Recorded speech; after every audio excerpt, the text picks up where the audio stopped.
I watched somebody die, like take her last breath. I was shaking.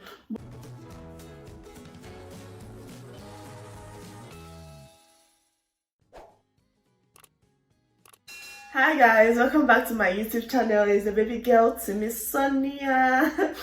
If this is the first time coming across the channel, please do not forget to subscribe to the channel and share this video. Drop your comments. You are welcome to the channel. I love you guys. Thank you. So guys, from the title of this video, yes, I got a job. From my last video, you all know that I got a job. So guys, I got a job as a healthcare assistant, but as a live-in healthcare assistant.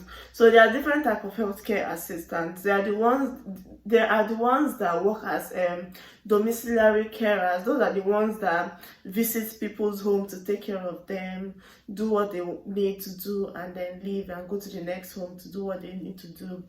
Then we have the carers that works in the nursing home. So those carers, they work with different service users. They work with like 5, 10, 15. Like it's like a hospital where you have different what is it called, patients.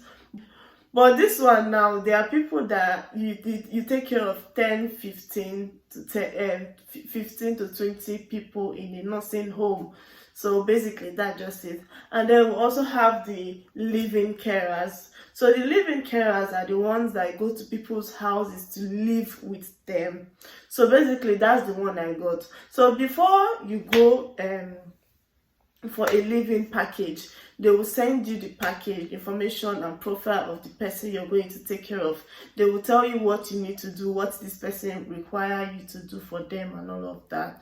So guys, they sent me the package. I viewed the package, and this is living care is a job that I have done before. So I was like, you know what, let's do this again. But it's actually restricting because I am a student, so it's always hard for us to do this living care jobs because you're only allowed to work 20 hours and you're staying with this person for like a week, 2 weeks, month. So it's always hard to get like packages like that unless you're on break, like December break, spring break, summer break. Yeah, you can do the, what is it called, the living package.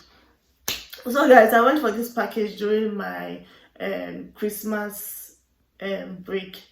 So I did this package. I went for the package, and then as a living carer, you're providing you're providing companionship for the service user. You're assisting the service user with everyday life, like moving them from one place to the other with wheelchair, with anything that they use. So basically that is it. You're making meal for the person, or should I say, but it's not like you cook like serious food, maybe like to make egg and all of that. So you're not making serious food. So basically breakfast, you do cereals. For lunch, you do sandwich. For dinner, they have this food that they package. You just put it in the microwave and pop it in. So basically, that is what you do. And then you are also, we also record everything that you do for this person. So if you take this person for a walk, you record that, oh, you took this service user for a walk. If you give the person breakfast, you record that, oh, the person had breakfast, how much the person had, and all of those information. So you're recording all the things that you're doing for this person in case of incasity. Okay, so guys, I went for this package, and it was meant to be a 3 weeks package.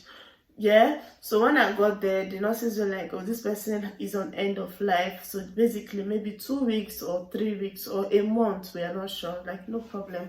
So I decided I was going to stay for 3 weeks before coming back to school. So which I did, and I actually wanted to do a day in my life as a living carer. But see, the content that I was creating there, it wasn't contenting. If there's any word like that, it wasn't just working for me, because I don't know, there are a lot of jobs going on. Guys, this content creating is not creating. Like, I just made a mess while trying to make this tea. I was looking at my camera, and then before you know, see the mess I made. Like, I just poured the sugar.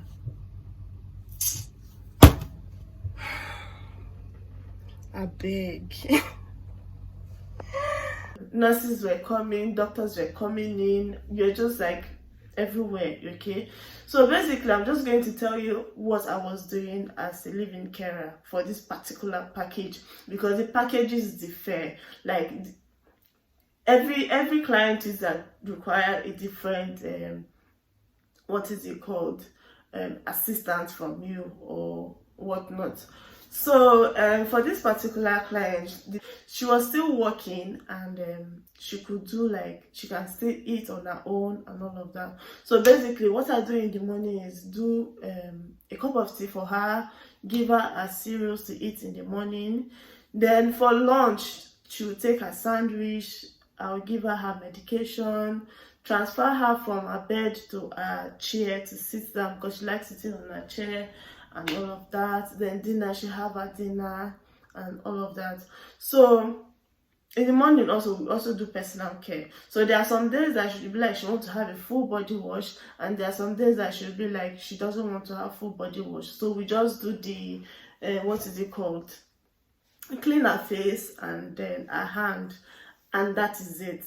So basically, it wasn't like, the job wasn't that stressful. I won't say it was stressful until the third week. She started becoming sick, and then I called the family like, oh, she's becoming sick, so I need to inform them, because they said that they want to know if anything is wrong with their mom. So I called, and they were like, okay, no problem. That was on a Friday. They came, because she literally stopped eating. She could not even stand up on her own and all of that. Like, you know what, this is getting serious. So I called the family. They came that Friday evening, and then the next minute, this woman was eating, she was standing, she was doing everything that she was doing on her own. I'm like, okay. So it was not looking as if like I just raised a false alarm or something. But you know what, my man like, okay, it's calm. So like, it's fine. And then we called the nurses and the doctors, and then we told them like, yeah, these things happen. So there's sometimes that they feel down, and then they just, start doing what they normally do. Like, okay, it's calm. So the family left on Saturday. On Sunday, she started being sick. Like, she had her breakfast, she had her lunch. Then towards the evening, she started becoming sick. She wasn't willing to do anything. Like, she just, like, her eyes were just open. I was like, okay. So I called the family, and then I told them about the situation. And they were like, should we come? I said, yeah, if you want to come, you can come.